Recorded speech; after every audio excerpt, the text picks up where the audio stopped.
Hi friends, എല്ലാവർക്കും ഉപ്പും പുളിയും കുക്കിങ്ങിലേക്ക് സ്വാഗതം. ഇന്ന് ഒരു ബീഫ് റോസ്റ്റ് ഉണ്ടാക്കാം.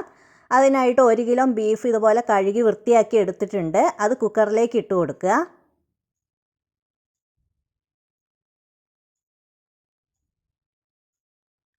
കുക്കറിലേക്ക് ഇട്ടതിന് ശേഷം അതിലേക്ക് ഇഞ്ചിയും വെളുത്തുള്ളി, ചുവന്നുള്ളി, ഒരു 5-6 വെളുത്തുള്ളിയും ചുവന്നുള്ളിയും 2 കഷ്ണം ഇഞ്ചി, ഇത്രയും സാധനങ്ങൾ ചതച്ചത് ചേർത്ത് കൊടുക്കുക.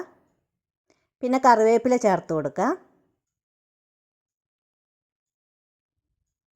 ആവശ്യത്തിന് ഉപ്പ് ചേർക്കുക. അതിനുശേഷം അതിലേക്ക് 1 ടീസ്പൂൺ മുളക് പൊടി ചേർക്കുക. 1/4 ടീസ്പൂൺ മഞ്ഞൾപ്പൊടി. ഇത്രയും സാധനങ്ങൾ ചേർത്തതിന് ശേഷം നന്നായിട്ട് കൂട്ടി യോജിപ്പിക്കുക.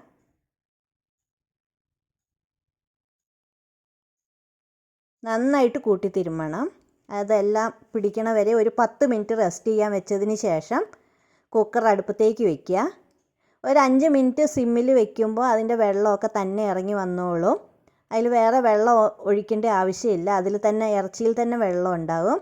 ഒരു ചീനച്ചട്ടി വെച്ച് അതിലേക്ക് 2-3 സവോള, 5-6 ചെറിയ ഉള്ളി, വെളുത്തുള്ളി, 2 കഷ്ണം ഇഞ്ചി, വെളുത്തുള്ളി ഒരു 5-6 കഷ്ണം വെളുത്തുള്ളി, 1/4 ടീസ്പൂൺ കുരുമുളക്, ഇത്രയും സാധനങ്ങൾ ചതച്ചതും കൂടെ ഇട്ട് കൊടുക്കുക. അത് നന്നായിട്ട് ചീനച്ചട്ടിയിലിട്ട് വഴറ്റണം. ഒരു 2-3 മിനിറ്റ് വഴറ്റിയതിന് ശേഷം അതിലേക്ക് 1 ടീസ്പൂൺ മല്ലിപ്പൊടി, 2 ടീസ്പൂൺ മുളക് പൊടി, 1/4 ടീസ്പൂൺ മഞ്ഞൾപ്പൊടി, ഇത്രയും ചേർത്ത് നന്നായിട്ട് വഴറ്റുക. ഒരു 2-3 മിനിറ്റ് വഴറ്റുക.